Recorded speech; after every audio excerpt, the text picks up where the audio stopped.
TV భక్తి సమాచారం WhatsApp ఛానల్లో జాయిన్ అవ్వండి. అన్ని విశేషాలు ఎప్పటికప్పుడు తెలుసుకోండి. ప్రేమ జీవితంలో ఒక ఔచిత్యాన్ని సంపాదించుకుంది. ఎందుకంటే మనిషిలో భావోద్వేగం అనేది ఒక శక్తివంతమైన అంశం కాబట్టి. మనిషి జీవితంలో భావాలు చాలా శక్తివంతమైనవి.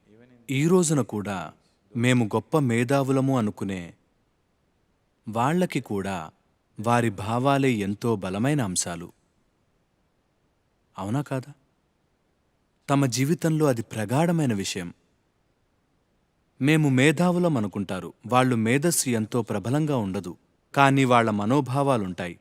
అది ప్రేమ కాకపోవచ్చు, దయ కాకపోవచ్చు, బహుశా కోపం, చిరాకు, ఇవన్నీ భావోద్వేగాలే.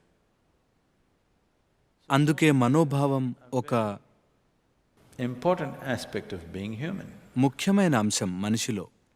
ఇక్కడ మీకు ఏ రకమైన భావోద్వేగం కావాలి అనేదే ముఖ్యం. మీకు బుర్ర ఉందా? ఉందా? ఉంది. ఉంది. అది చురుగ్గా ఉండాలా లేక మొద్దులానా? చురుగ్గా. ఆ? చురుగ్గా ఎందుకు? అంటే ఎందుకంటే అలా బాగా పనిచేస్తుంది కాబట్టి, అంతే. అలాగే మీకు భావోద్వేగాలు, మీకు తియ్యటి అనుభవాలు కావాలా చేదువా? తీయటివి. తీయని అనుభవాలు బావుంటాయి కాబట్టి అవే. ప్రేమంటే అర్థం అదే. మీరు మీ భావాల్ని తీయగా మార్చుకున్నారు. ఇక ఇప్పుడు భావాలు లేని ప్రేమ కావాలంటే అది ఒక యూరోపియన్ ఆలోచన.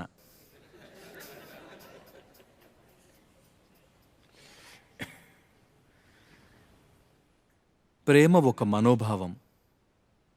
మీలోని భావాల తీయదనాన్నే మనం ప్రేమ అంటున్నాం. అది చేదుగా మారినప్పుడు దాన్ని ద్వేషం అంటున్నాం. సామాన్యంగా బాగా ప్రేమించిన మనుషులనే మీరు ద్వేషించేది కూడా. కొన్నేళ్ల క్రితం ప్రేమించారు, ఇప్పుడు ద్వేషిస్తున్నారు. ఊరికే రోడ్డు మీద వెళ్లేవాడిని ద్వేషించరు కదా. కాస్తైనా ప్రేమ కలగాలి. తర్వాత అదే నాణెం తిరగబడి ద్వేషమైంది కదా. నాణెం అదే. అటుపడితే ప్రేమ అవుతుంది, ఇటుపడితే ద్వేషమైపోతుంది. రెండూ ఒకదానికొకటి దూరం అనుకోకండి, అవి పక్కపక్కనే ఉంటాయి. One little thing goes wrong, love becomes hate, isn't it? చిన్న తేడా వస్తే ప్రేమ ద్వేషంగా మారుతుంది. భావోద్వేగం లేకుండా ఎలా ప్రేమించాలి? ప్రేమ ఒక భావోద్వేగం. అందులో మీరు ఎన్నుకోగలిగింది ఒకటే. అవి తీయగా, హాయిగా ఉండాలా లేక అసహ్యంగా ఉండాలా? అదే మీకున్న చాయిస్. మీరు హాయే ఎంచుకుంటారు, అంతేగా. కానీ చాలామంది వారి భావోద్వేగాలను చేదుగా చేసుకుంటారు. చేదు అంటే దానర్థం ద్వేషంతో ఉన్నారని కాదు. వాళ్ళు చిరాకుగా, ఆందోళనగా ఉన్నారు. వాళ్ళు భయం కూడా ఒక భావోద్వేగమే. ఆదుర్దా కూడా అంతే, అది ఒక రకమైన వికారం. మీరు మీ భావోద్వేగాల్ని ఆహ్లాదంగా చేసుకుంటే మీ జీవితం ఆహ్లాదంగా మారుతుంది. ఇవాల్టికి మనుషులు ప్రేమ కలిగిన క్షణం ఎంతో విశిష్టమైనదిగా అనుభూతి చెందుతారు. ఆ అనుభూతే నిజమనుకుంటారు. అది కానే కాదు. వాళ్ళకెందుకలా అనిపిస్తుందంటే వారు అంతకంటే గాఢమైన అనుభవం రుచి చూడలేదు. వారిని తాకిన లోతైన అనుభవం ప్రేమే కాబట్టి వారు దాన్ని స్వర్గానికి ఎత్తేశారు. So they raise it to heaven. దాన్ని స్వర్గానికి పంపుతున్నారు. దివ్యమైన ప్రేమ అంటున్నారు. మనకి తెలీదు దేవుడు ప్రేమిస్తాడో లేదో.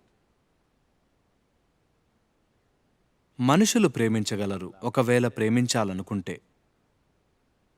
కుక్క ప్రేమించగలదు. మనుషులతో కుదరకపోతే ఒక కుక్కను తెచ్చుకోండి. కుక్క ఉంటే 12 ఏళ్ల ప్రేమ ఖాయం. అవును. దాన్ని తక్కువ చేసి చూడకండి.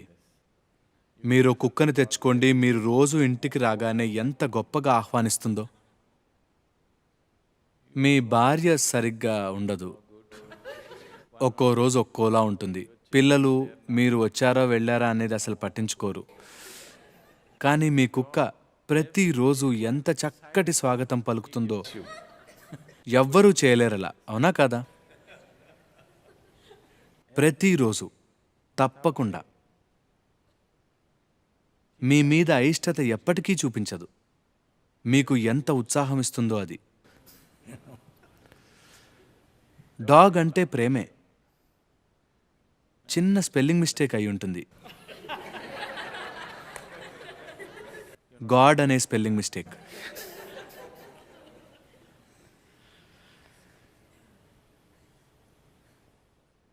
ఇప్పుడు మిమ్మల్ని మీరిలా మీ చుట్టూ ఎవరూ మిమ్మల్ని ప్రేమించలేనట్టుగా చేసుకుంటే then the only succor you have is మీకున్న దిక్కొక్కటే. దూరంగా ఉన్నవారెవరో మిమ్మల్ని ప్రేమించాలి. ఎంతో దురదృష్టం అది.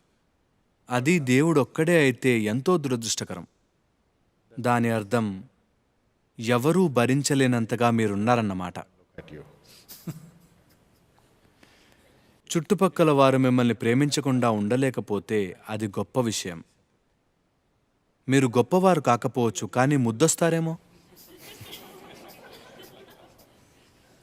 అవునా? అందుకని యోగాలో మనం దేన్ని ప్రేమ, ద్వేషం, ఆనందం, బాధ అంటూ చూడం. వీటిని ఇలా చూస్తాం. మీరు హాయిగా ఉండాలా, బాధగానా? మీరు శారీరకంగా హాయిగా ఉంటే ఆరోగ్యం అంటాం. అది మరీ హాయిగా మారితే సుఖం అంటాం. మీ మనసు హాయిగా ఉంటే దాన్ని శాంతి అంటాం. అది మరీ శాంతంగా మారితే దాన్ని ఆనందం అంటాం. మీ భావోద్వేగాలు హాయిగా మారితే దాన్ని ప్రేమ అంటాం. అది ఇంకా పెరిగితే దాన్ని కరుణ అంటాం. మీ జీవశక్తులే హాయిగా మారితే అది పరమానందం అంటాం. అది ఒక స్థాయి దాటితే దాన్ని పారవశ్యం అంటాం. మీ చుట్టూ ఉన్న పరిసరాలు హాయిగా మారితే దాన్ని విజయం అంటాం. అందుకని మీరు పెట్టిన మిగతా పేర్లన్నీ కేవలం గందరగోళానికి దారితీస్తాయి. నేను ప్రేమగా ఉండాలా? అలా ఉండక్కర్లేదు. మీరు శారీరకంగా, మానసికంగా, శక్తిపరంగా, భావోద్వేగపరంగా అన్నిట్లోనూ హాయిగా ఉండండి. మీరొక బ్రహ్మాండమైన వ్యక్తి అవుతారు. మీ భావోద్వేగాలు ఆహ్లాదంగా ఉంటే ఎవరైనా మీ దగ్గరికి వస్తే వారికది పంచొచ్చు. మీ భావోద్వేగాలు బాలేనప్పుడు వాటిని తప్పకుండా పంచుతారు. అవునా? అవునా కాదా? మీరు కానిది మీరు చెయ్యలేరు. ఇది ఆహ్లాదంగా ఉంటే అన్నిటితోనూ చక్కగా ఉంటుంది. Everything. ఇది బాగా లేకపోతే అన్నిటికీ ఆ అసహ్యాన్నిస్తుంది. అందుకే దీన్నెలా హాయిగా ఉంచాలో చూడకుండా మీరు ఎదుటివాళ్లతో హాయిగా ఉండాలంటే దానినే ప్రేమతో ఉండడం అంటారు. మీరు ప్రేమగా ఉండక్కర్లేదు. మీలో అంతా ఆహ్లాదంగా మారినప్పుడు ఏ సమయంలో ఏదవసరమో మీరది చేస్తారు. మీరు ఆహ్లాదకరమైన మాటలు మాట్లాడాలంటే మాట్లాడతారు. కఠినంగా చెప్పాలంటే చెప్తారు.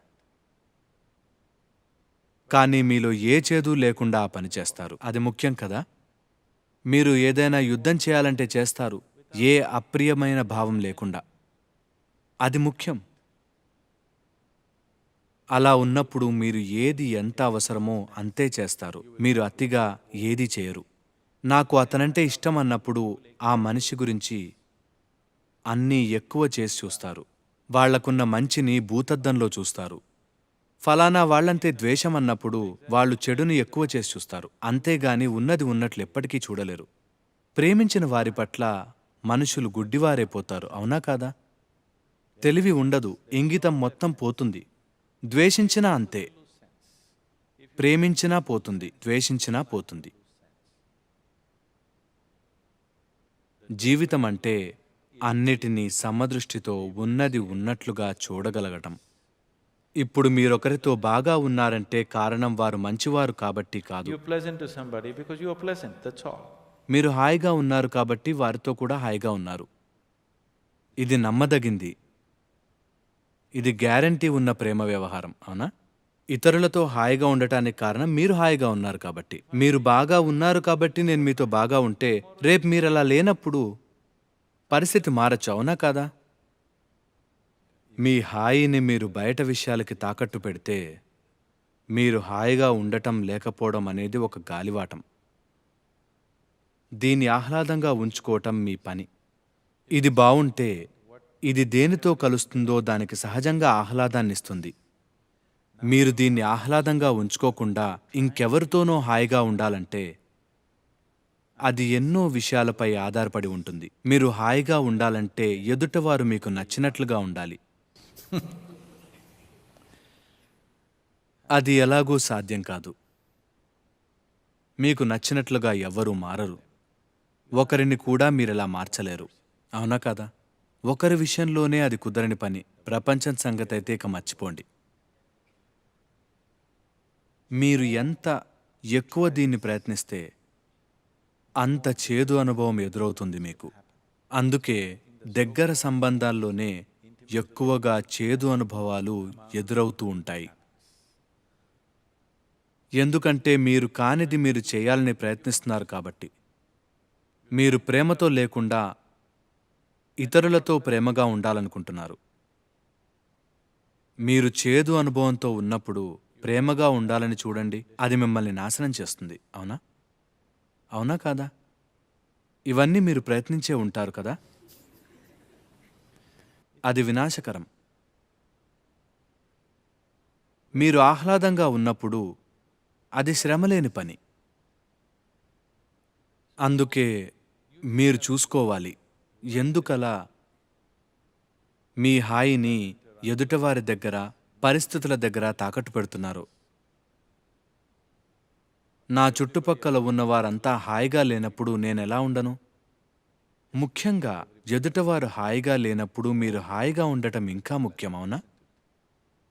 అవునా కాదా? చుట్టూ ఉన్నవారంతా గందరగోళంలో ఉన్నప్పుడు మీరు సరిగ్గా ఉండాలి కదా? మీ చుట్టూ ఉన్న అందరూ అనారోగ్యంతో ఉంటే మీరు ఆరోగ్యంగా ఉండటం ముఖ్యం కదా? వాళ్ళని చూసుకోవడానికైనా. ఇందులో లాజిక్ ఏముంది? నా వాళ్ళందరూ అనారోగ్యంగా ఉన్నారు, నేను ఉంటా అంటే అందులో లాజిక్ ఏముంది? అందుకే మీ చుట్టుపక్కన వాళ్ళు సరిగ్గా లేనప్పుడు మీరు ఆహ్లాదంతో ఉండటం ఇంకా ముఖ్యం. For more videos like this, subscribe Big TV channel.